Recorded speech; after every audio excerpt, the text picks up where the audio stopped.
Welcome to Texans on Tap, episode 17. I'm Brandon Strange alongside Charlie Palillo, Josh Jordan. Follow them on X at Palillo, at Josh Jordan 975. Jack Brame is our producer. You can support our new channel just by hitting like on this video and subscribe if you're watching on YouTube. If you prefer listening to your podcast, every episode is available on your favorite podcast app. And give us a 5-star rating while you're there. We do appreciate the support. So guys, Texans fans have been through the ringer these past few years, so it would be understandable if perhaps maybe they were a little hesitant to believe just yet. You know, CJ Stroud, yes, he's looked good. Yes, the Texans have beaten the Jags and the Steelers, but maybe those teams were looking past the Texans. Maybe it was just a little early in the season and those teams hadn't hit their strides yet. Well, in week 10, with seemingly over half the Texans either on IR or banged up in some form or fashion, CJ Stroud and the Texans go into Cincinnati and grab what is unarguably a signature win, beating the hottest team in the NFL in their house. So we usually start out with CJ Stroud. This week will be no different. He leads another clutch drive at the end of the game. He almost gave the game away with a critical late game interception. We'll get into that. A questionable third down call to throw deep on when just getting a few yards would have iced it for you on first down. They thread a needle, but come away with a victory, a big victory in the young career of CJ Stroud. What do you think of what you saw Sunday against the Bengals? Charlie, let's start with you. Well, that they won on a day where Stroud committed 3 turnovers, one of them dubious, the sack fumble as opposed to the ball coming out, arm going forward, but the ruling is the ruling. So Stroud gives it away 3 times. You alluded to it. The single worst throw of his pro career to date, just not seeing the undercutter on the route, a situation where he well may have been able to run for a first down, which would have been close to putting the game away. You complete a pass for a first down, that does it. Instead, and credit Tank Dell for chasing the guy down and making the Bengals have to work a little bit at least to score the touchdown. But Stroud's mistake lets them back in the game. Very next possession, you alluded to it as well. Terrible play call if that was the first call, right? We've all been enthusiastic about pumping it downfield, and the Texans have been really accomplished at that. Time and score and game situation. That was a very silly throw. And at least the defense bows up, holds the Bengals to a tying field goal. All right, opportunity knocks as it did against the Buccaneers with more time and even one timeout with which to work. But to start that drive, they're facing a 3rd and 6 and could have been punting it back to the Bengals with Cincinnati the chance to drive and win the game. And he throws a perfect ball, picks the right guy, Schultz against a smaller defensive back, 25-yard play, gets into midfield and where they could really set up to go win the game. So Stroud, has dealt, as he will say, I've dealt with real pressure and real stress and real disappointment in life. So he was completely uncowed by the huge mistake. And then it was more a tactical mistake than a poor play by Stroud, the incompletion to Dell. But then to go lead the winning drive, back-to-back games of way over 400 yards and then come back way over 300 yards against the competition that they faced in Cincinnati. He's doing historic stuff and legitimately has now at least entered the periphery, and probably a little inside that, of MVP conversation as a rookie. So here they sit 5-4. The division race is right there if they beat Jacksonville in a couple weeks to put the cart before the horse. But look, they have a tiebreaker over the Steelers. They have a tiebreaker over the Bengals. Okay, they don't have one with the Ravens. Well, let the Ravens go win the AFC North. They get the Browns at NRG Stadium Christmas Eve. The playoffs are right there, largely on the back of, I guess you can call them a franchise savior, given what they've done the last 3 years. CJ Stroud is performing the stuff of Texans fans' dreams in his world, probably expectations. He's so poised and calm and talking about himself and what they've done. And yeah, if you're a Texans fan, it feels like it's been 30 years, right? It's only 3 years in the wilderness. Similar track, right? The Rockets. It's only been 3 years they've been garbage. Feels like 30 years. Well, the Rockets are off to their great start. The Texans are where they are. And the Astros are coming off a World Series appearance. Party like it's 2019. Yeah, what an incredible performance by CJ. The receivers, it was hard to you got a little frustrated with CJ. He almost kind of gagged away that game, but you also have to look at the other side where it's like, man, Burrow had some ugly interceptions too. It's just not a rookie thing. So guys are going to make mistakes. It's how do you bounce back from it? And we saw CJ do it again. He was just terrific. And I would like to give some credit here to some of these wide receivers. CJ got in a little bit of trouble forcing it to Tank Dell, to you guys' points, on third and short, and he's taking shots down the field, tried to ice the game. But what has worked for him the last few weeks has been Noah Brown. I mean, he has been fantastic. I mean, just a 1-year deal that Caserio picked him up, and he's made all the difference. Check this out right here. Yards per catch leaders in the NFL. Noah Brown is first at 20.9 yards per catch. Second's Brandon Ayuk with the 49ers. Who's third? Nico Collins at 17.5. So, I mean, CJ's got two of these guys at the top of that list. Noah Brown, 10th in yards per game, 87.8. Remember, he's only played 5 games. He had that groin injury, so we missed some time. So big credit for Noah Brown. I also want to highlight him, too. He had a really nice block on that touchdown run for Singletary to get in the end zone there. So it's nice to have a bigger receiver. Brown, I don't think he's as tall as Nico, but he's a big dude, over 220 pounds. So it's a nice balance they have with his size and Nico's size to go along with Tank Dell, who's elusive. And of course, Dalton Schultz, over 70 yards, another big game for them. So it's all offense, offense, offense. I know, the D'Amico, the defense, they did a good job in this game. But, if not for that drop catch from Boyd in the end zone, this could have been a totally different ball game. So big ups to the offense, the receivers, and good job for Caserio. Nico Collins, that was him. Noah Brown, that was him. Taking Tank Dell in the 3rd round. So he's taken some heat. Let's give him a little credit when he's done some nice things. It's a league of close games. So, of course, from a Texans fan upside perspective, if they hadn't given up to Atlanta. If they hadn't given up to Carolina. They're this close to being 7-2. Well, the Buccaneers and Bengals did this close to being 3-6. You are what your record says you are. They're 5-4. They are clearly in the thick of it. You look at the schedule. Now, I think Jacksonville is the whole. It rides on that game, certainly for the division. But Arizona this week, Denver after the Jacksonville game. If they're going to beat the Jaguars, sweep that season series, and hold that tiebreaker, they're probably going to be 8-4 3 weeks from now. And you look at their schedule, the balance of the way, right? The Titans look about curled up and dead. You have 2 games remaining with them. Of course, Jacksonville has some of these same opponents. But the strength of schedule games that the Texans got by being a last place team versus Jacksonville being a first place team, right? The 49ers humiliating the Jaguars. Well, that's a first place versus first place game. So in seemingly a hiccup span of time, the Texans really, really matter. Not just as a going forward and building with all their cap space and CJ Stroud on the cheap. This season, with this schedule, I think they're damn near 50-50 to make the playoffs right now. And if they win this week and next, it skyrockets well north of 50-50. I put in an X, which still sounds weird. If they beat the Jaguars in 2 weeks, they're probably going to win the AFC South. Well, the Jaguars last season went from outhouse to penthouse, at least in the division. The NFL is structured for this to happen like none of the other major leagues. On average, 1 team per season from last place in its division to first place in its division. And the Houston Texans are happily looking into the barrel of that possibility right now. Yeah, one of my other final takeaways from the Bengals win is, Cincinnati was dead last in rushing yards per game and rushing yards against 30th. So we saw that the Texans kind of see that matchup against Carolina and really try and push the rushing attack, and it didn't really work.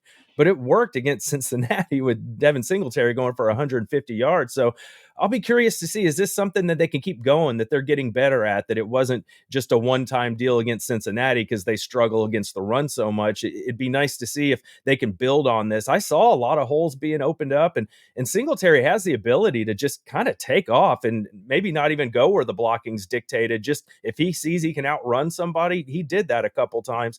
That came in handy. So I'll be curious to see when Dameon Pierce comes back, will he go back to being the main ball carrier, or if they'll split up the work? I'm curious to see how that'll work going forward.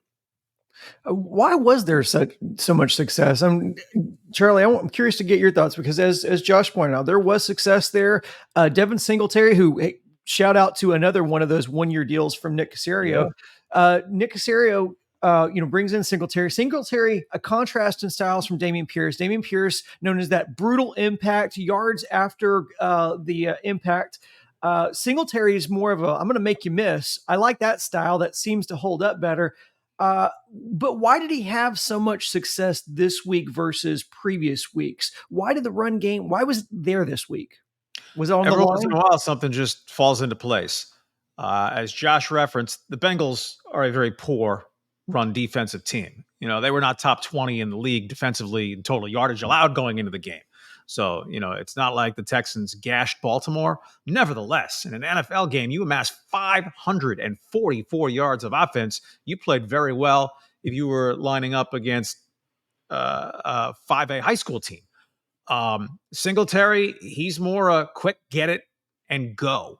Yeah. One cut and burst. The probably factors in somewhere.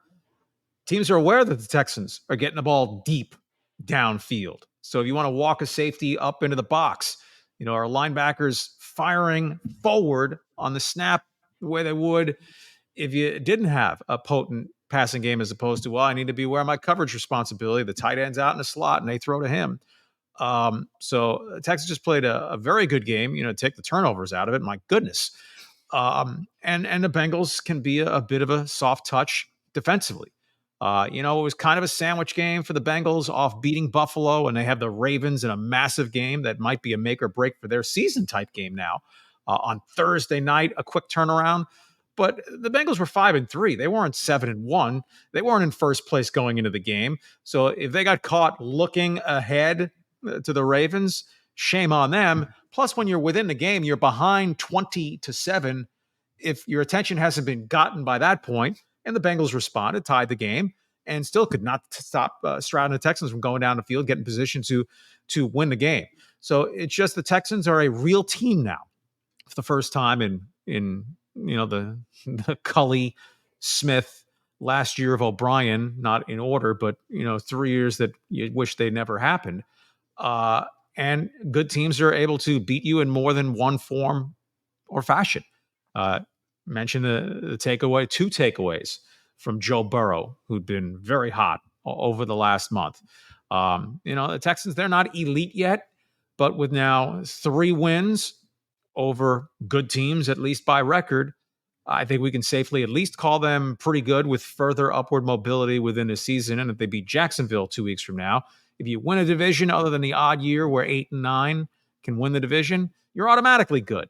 If it's 9-8, 10-7, I really think if they win that Jacksonville game and 11-6 upside is in play, and that's for a team that began the season 0-2, blown out twice, basically. Yeah. Well, Joe Burrow threw for 347. He did have those 2 late game interceptions. It's funny. He had 2 interceptions in the fourth. CJ has 2 on the year. But that drop by Tyler Boyd probably wins it for Cincy. So again, it's perspective. What did you see from the Texans on defense? There were some questionable throws from Burrow, but there were also some great ones. What did you see from the Texans on that side of the ball? A 4-sack day is a good day. At least a potential player of the game candidate, non-CJ Stroud division. Sheldon Rankins with a 3-sack game from an interior defensive lineman, a guy who had 1 sack for the season. Had played in just 6 of the prior 8 games, but a 3-sack day from the inside. Grenard with a sack. Will Anderson, again, sackless. So, that he's just sitting on, I believe it's 9 games in, but he still gets his pressures. Right? You're not always going to get the sacks. Sometimes you can free up other players to get the sacks. Derek Stingley returns and gets toasted. The first drive of the game, the Bengals go right down the field, 75 yards. First play of the game, Will Anderson, personal foul, shot to the head of Burrow. And then Stingley, right? The 2 players who are supposed to be the tentpole guys on this defense are Stingley and Anderson. And on the first drive, they were the 2 culprits of significant plays. Stingley, welcome back, beaten for the touchdown up the sideline. and then the Texans do nothing offensively, and you have a chance to get freight trained fairly early in the game. But they settled in. Defensively, the one big play to Jamar Chase. Well, Jamar Chase is a sensational wide receiver, so you'd like to prevent 65-yard touchdown plays, but every once in a while, elite players are just going to beat you. They were not gashed consistently. The Bengals were without T. Higgins, which was one key weapon down in their passing game, while the Texans were without Nico Collins. So, in the end, most days in the NFL, you give up 27 points, you're not going to win. So it wasn't a stellar day for the defense, right? Again, they gave up a second half lead, but they didn't give up the lead to fall behind, right? They did come up with the stop or hold at least to a field goal to keep it tied, as opposed to the Texans needing a touchdown on that final drive. So, the phrase I'm not big on, but I'll apply it myself here: complimentary football. The defense did enough to give the offense a chance to come back and win. And here they are, 5-4. Yeah, welcome back, Sheldon Rankins. What an incredible performance. It's funny, he had the 3 sacks. He could have had another one. It was about 3 minutes left in the first quarter. He just missed another sack where I believe Cashman ended up getting him down. So we spoke about Caserio earlier, another 1-year deal. They gave Sheldon Rankins like $10 million to come in for 1 year, and that's made a huge difference. He's been a great player, different stops in the NFL. I just didn't know if he still had that in him, but we saw it for sure. And Burrow, he just kept kind of squeaking out of the pocket. He got brought down almost several more times, and that chase play was him just kind of escaping the pocket and making a hell of a throw. So that was kind of unfortunate. The defense was pretty good. It's just Burrow kind of scampered away and made a big play. So, I think the safety play could have been a little better on Sunday, but it doesn't matter. You'll take that. It'll be nice when Jimmy Ward returns. And, Steven Nelson, we didn't even think he was really going to play, and he was kind of rotating in and out with Stingley throughout the game because Stingley was on a snap count in his return. And a lot of toughness there for Steven Nelson showing up and playing. I believe it was like a sore neck kind of thing, and they needed him. So to have your 2 top corners in that game against Joe Burrow with no T. Higgins, even though they were both, one returning from an injury, one dealing with an injury, hey, they played well enough to win, and that was impressive. So I'm happy for those guys. They're going to need that. It's the NFL. People are going to throw the ball. You're going to need to have a couple good corners. Who is your player of the game? I'm going Devin Singletary. 30 rushes for 150 yards. I believe that's 5 yards per carry. Singletary been averaging 3.4 going into the game.